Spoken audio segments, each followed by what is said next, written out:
Hey guys, welcome back. In this video, I will show you how to change the Favicon in Refresh Theme Shopify. Let's get started.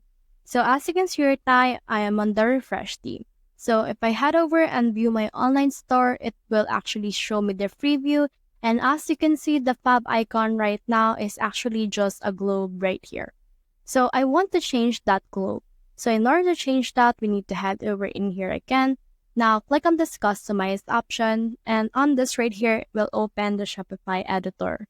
Once it's been opened, we need to head over in here to our theme settings.